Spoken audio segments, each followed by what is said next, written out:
Okay, welcome to week 6 in Management 223 Supervision. I apologize for the late lecture. We've had a lot of trouble with the internet last couple of days, and living in the country will do that to you folks. So if you have the same situation, then you can sympathize with me. All right, so here we go.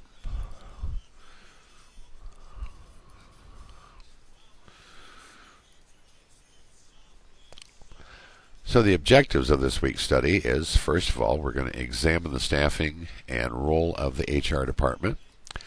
We're going to learn a little bit about the selection process and why job descriptions are important. We're going to briefly examine the interview and the hiring process. And then next we're going to take some insight into the role of the supervisory management figure, what their position is. And we're going to look at some of the modes of management style and leadership. Then briefly we're going to take a short look at the importance of change management. So getting started right away, let's look at the staffing function. This includes, from the HR perspective, includes recruitment, selection, placement, the orientation of employees, the training of employees, the evaluation of them, their performance, input on how employees are to be rewarded based upon their performance and based upon their annual review. The HRM is the Human Resources Management System, and it's the organizational philosophies, policies, and practices that strive for the effective use of employees. So in the staffing and the role that HR portrays here, Human Resources is the department that provides advice and service to other departments on human resource matters. They assist supervisors in the staffing policies and decisions. They actually aid in recruitment by doing initial screening in a lot of cases. They bring the people in and then they initially screen them to make sure that they're going to fit into the mold before they even have management take the time to come down and do the interviewing. They also ensure the organization's employment policies and practices do comply with laws such as EEO and local and state regulations. So in the staffing and HR roles, further they monitor the external environment for forces that are beyond the control of the organization but could affect long-term performance, including governmental regulations. They develop and initiate strategic initiatives that support the organization's mission and objectives. They manage the human resources process from recruiting and training to compensating and coordinating employee management relation activities. They often intervene, or they are the go-between whenever there's conflict between management and hourly employees. And so they help deal with the day-to-day supervision employee issues that might cause some organizational problems or impede effectiveness. And then I'm going to add, this will be one of your quiz questions, to ensure that employee training does take place and that it maintains a training record and maybe a roster or board, but good records and files of what training has taken place on each employee for advancement in position placement. All right, next. Take a look at the chart. You can see that HR does a lot of things. And they're interacting with managers, employees, associates, team members, supervisors. Their job is for staffing, managing performance, ensuring compensation and benefits are commensurate with the job and the area. They don't actually do training, but they're responsible to make sure training gets done. Discipline, labor and employee relations, particularly if there's a union. So HR does a large realm of things. All right, so in preparing for staffing needs, first of all, they have to determine how many people do we need. So how many positions are needed to get the work done and how many employees should work together. They write and create the job descriptions and job specifications so that they match individuals with the job that they're supposed to be doing, but it also clarifies what the role of their job position is so that they know what their duties and responsibilities are. So if you look at the figure in your book, you'll see there's one taken from a housekeeper position in a hospital. which is the job description for what the housekeeper does in a hospital. So most companies have a similar method written. All right, next.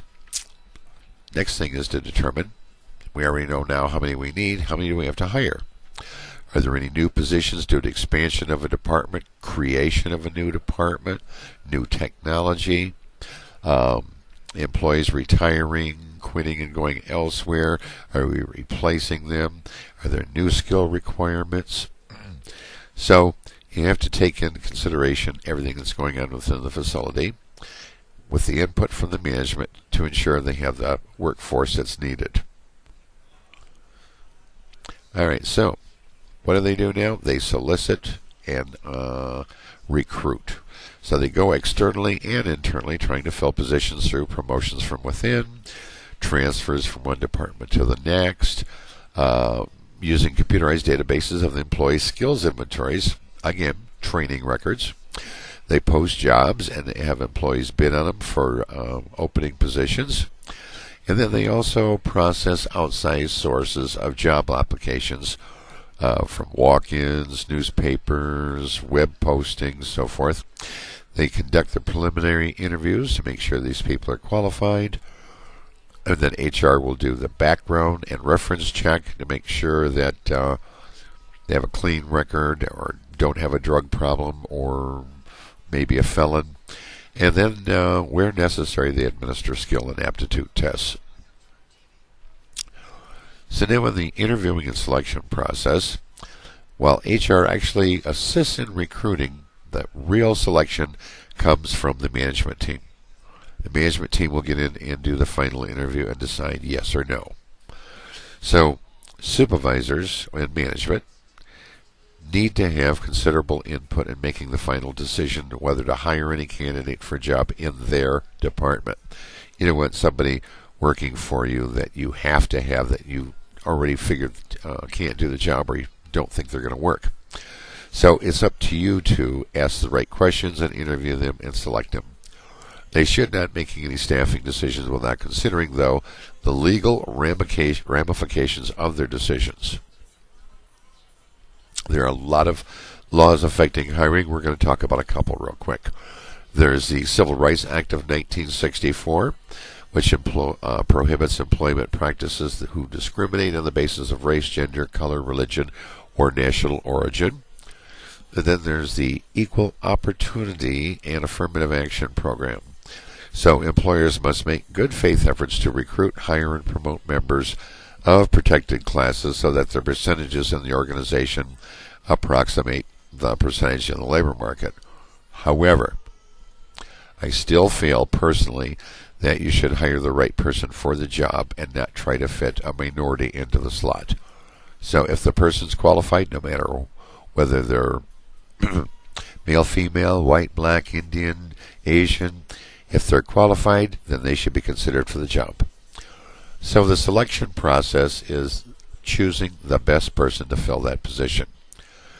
And in the criteria are job-related factors used to choose among applicants who apply for a job. So certain education, knowledge, expertise, and experience. And then, of course, you need to do a background investigation and check their interpersonal skills. Are they a good team worker, a good social player? So the goal of the employment interview should be listed out. You should know what you're going to ask, and likewise, the person applying for the job should know what they're wanting and what they're going to ask. So it's a two-way street. So adopting basic interviewing approaches, there's one is called the directive interview.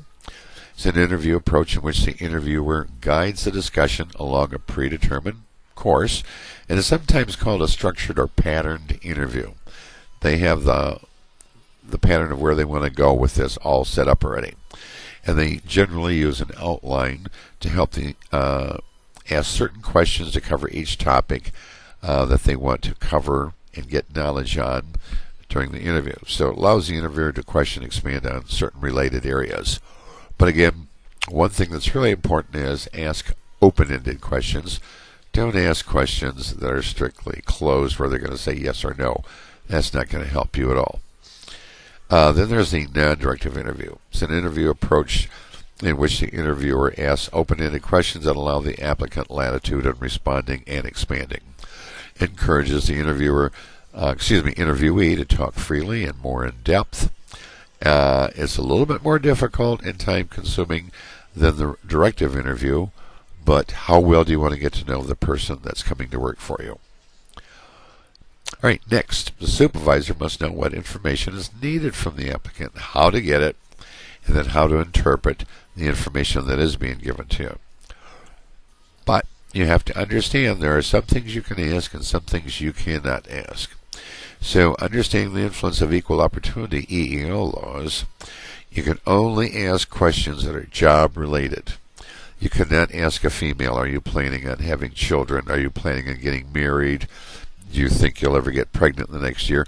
Those are questions that have nothing to do with the job, and you can actually get in trouble for it. So the selection criteria must be objective, uniform in application, consistent in effect, and have job relatedness.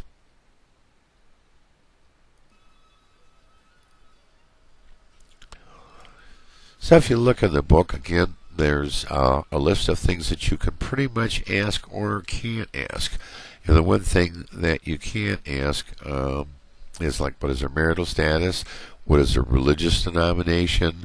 Things like that you cannot get into. It's a big no-no, and actually you can get sued or get in trouble for inquiring on those questions. Now, can you ask something like, have you ever been convicted of a felony? Yes. But you can't ask, have you ever been arrested? That would be a big no-no, okay? All right. Next. Checking their background. Sources of their background information would be looking at their application. Look for completeness and consistency. If there's any employment test results, like if you require drug testing or a certain survey, and also look to see if they're honest and have integrity. And don't miss the step of checking their references. Very important.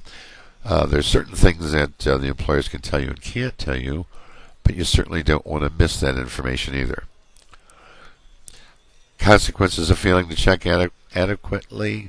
You risk a liability of negligent hiring, and you might hire a felon, you might hire somebody who's a thief or somebody who's a big drug problem. So it's worth your time and effort to do the background check. So what you should do is prepare some key questions. List directive and non-directive questions that are vital to your selection criteria, that are job related, and focus on their competency. What are their skills, their knowledge, their personal attributes? What kind of a team player are they?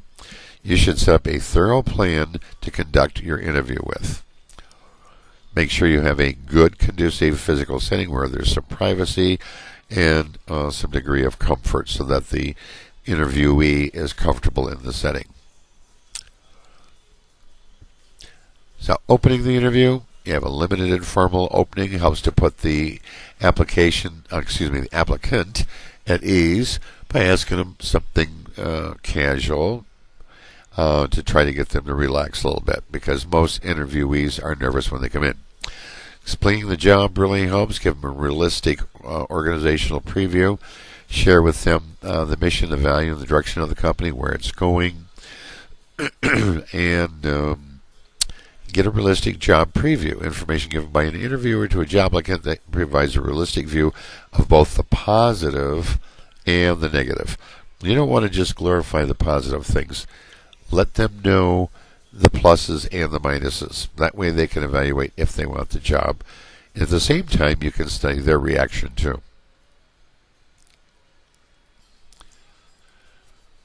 Okay, then you want to make sure you ask effective questions. Phrase questions to probe for additional details related to the information on their application. Ask for some specific information relevant to the work situation, like how would you handle this in this particular situation, or what would you do? Use your good judgment and tact when questioning applicants. Avoid any kind of leading or trick questions. You want to make them feel comfortable and get to the real answers that you're looking for. This isn't a lie detector probe, so to speak. Take notes. This is going to be very important for you so that you can look back after you interview a bunch of candidates. You can look back and go, I like this, I like that. Which one said these kind of things? So taking notes will help you recall and help you select the right person. There's something called the halo effect. And this is a tendency to allow one favorable aspect of a person's behavior to positively influence your judgment on everything else in the interview. So maybe, for instance, I'm a Green Bay Packer fan. So maybe the person says, hey, I'm a big Packer fan too. Now, I like them no matter what. They're going to get the job because they're a Packer fan. So anything they say from here in is going to color me in a different way, okay? So that's the halo effect. There's also the horns effect, which is the opposite. And this is a tendency to allow one negative aspect of their behavior or answers to negatively influence your judgment over everything else that takes place. So,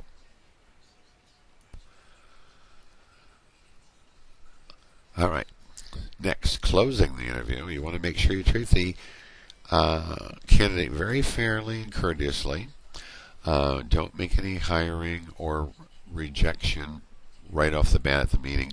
You just defer the decision with notice of some kind of time frame, letting them know you get back with them in the next week or two, and not making an impulse hire or rejection.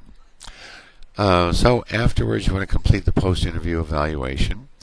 If there's several of you conducting the interview, you may want to sit around and talk about together, complete some kind of closing interview form, and make notes while it's still fresh in your mind. Again, you're going to be seeing a lot of candidates, and you want to be able to look back over them and make some kind of decision. All right, so making the hiring decision. The supervisor should select employees who will contribute to the excellence of the department's performance. So you want to review the criteria, critical identifying the best applicant. That's why settle for anything less. So subordinates, peers, or team members may have a say in determining who's hiring. It depends totally up to you and how your company runs things. But make sure you make documentation of the selection process.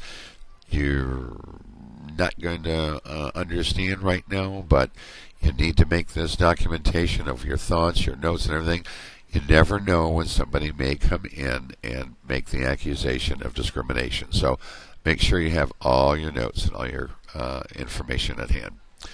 Once you get somebody brought aboard, excuse me, the next thing to do is welcome them to the department, introduce them to the other team members, explain their duties and what your expectations of them are, where the job is important, where the job fits in. You give them the freedom to make some decisions, but let them know the boundaries, and let them know when the job is well done. Give them the hitch to stars type approach, where you parallel what they want to get out of life and out of the job, and the opportunity here at the company that will help them reach those goals. Do daily follow-up, and especially at first. Make sure they get a copy of the employee handbook so they understand the rules and regulations. Go over the compensation and benefits package that they're entitled to. And then, of course, make sure you define what your attendance and other rules and regulations and policies are of the company. So now you need to train and develop them, right? And so you could do on-the-job training. This is where we fall down a lot. Sometimes we bring somebody aboard and we don't really do a good job of acclimating them to the company or training them properly. 15, 20-minute training programs are pretty much the norm in a lot of companies, and it's not a good way to do it. So you may train your employee directly, or you may have some of your more experienced and knowledgeable people do the training. The thing you want to do, however, is make sure you have standardized training. And also with them learning from another employee kind of helps open the door and get them to know who the other personnel are aboard in the company, and who to go to when they have a problem. There's also some off-the-job training. Maybe you have specialized in-house training programs. Maybe you have a formal apprenticeship program. Maybe part of it is they have to take some college classes outside of the work area. So it just depends on what your situation is. So you need to make yourself as well more valuable, not just your employees, but you. So you should constantly hone your skills, attend supervisory management training and development programs, take courses where you can to try to improve your skills. Professionally, make sure you join and belong to one or more professional or technical associations relative to what kind of business you're in. It helps you discuss new ways of doing things, problems at hand, topics of current experience, and so forth. Make sure you stay in touch with the job market you're in. Subscribe to technical managerial publications. Read anything that is of relevance to the job that you're doing so you stay in touch. All right. Now let's move on to Chapter 11, Supervisory Leadership and the Management of Change. So first of all, leadership is the ability to guide and influence the opinions, attitudes, and behavior of others. It's not defined by any particular position. You could be an employee and be a good leader. It can be assumed by work group members in formal leadership. It's a process rather than a positional relationship. And generally in every workplace there's a informal or undesignated leader that everybody gravitates to. So you want to make sure you've got that person working along with you, not against you, okay? So leadership can be developed. It's not something you're born with, or despite that old adage of, well, he was a born leader. No, he wasn't. He may have certain skills and attributes that makes him a good leader, but he wasn't a born one. And he's going to make mistakes, and he's probably made some mistakes. So the ability to lead is something that can be learned and is very much unrelated to any kind of physical attributes. Some of the successful leader qualities are intelligent, very good credibility, high integrity, and a good communicator, and well-rounded in interests and aptitudes, and basically a real people person. They got to be mentally and emotionally mature and stable, not getting, angry easy and so forth. They should have strong inner drives.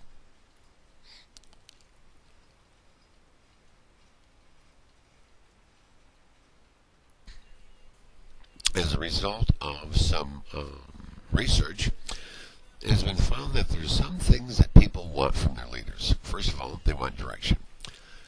People want leaders who have a purpose. They know where they're going. They have a clear idea of what's to be done, and they can communicate and share their vision. Really important is that they're trustworthy. People want to feel that they can trust their leader, and it's probably more important today than any other time in history because of the misleadings of a lot of management in previous times. They should have hope. Leaders believe, and they kindle the fire of optimism in followers, and they inspire them, and they motivate them. So that's what people want. They don't want to follow a deadbeat.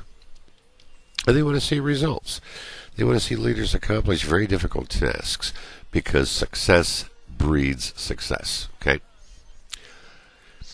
Successful leader behaviors, number one, they challenge the process. They're looking for opportunities. They're experimenters. They take risks. They're like entrepreneurs within the organization. They inspire a shared vision. They show the future. They enlist the support and motivation and following of others around them. They enable others to act, fostering collaboration, strengthening each other wherever the weak person is. You bolster it up and get everybody on the same plane moving forward. They model the way, they set the example. And the big thing is they encourage. They recognize contributions and they thank their people. They have no problem saying please and thank you and ask rather than demand. And when somebody does something great, celebrate and acknowledge their contribution. So there's several different leadership styles. One is a servant leadership. It's the notion that the needs of the followers are looked after such that they can be the best that they can be. It allows subordinates to pursue their own direction as long as it's consistent with the vision of the organization and doesn't disrupt that. Then there's the contingency style leadership.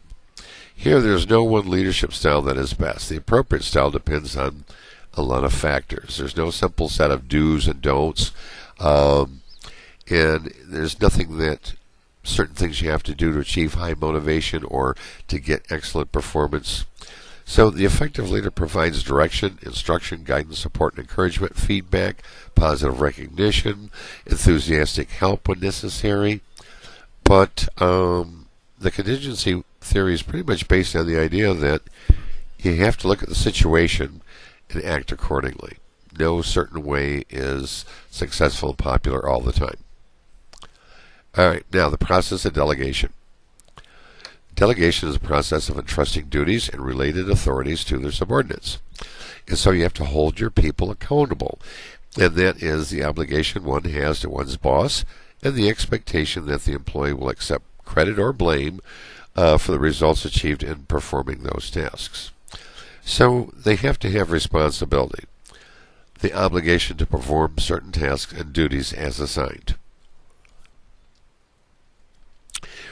There's a lot of reasons for supervisors not delegating, and it's pretty dumb, but it's just that mode that people get into.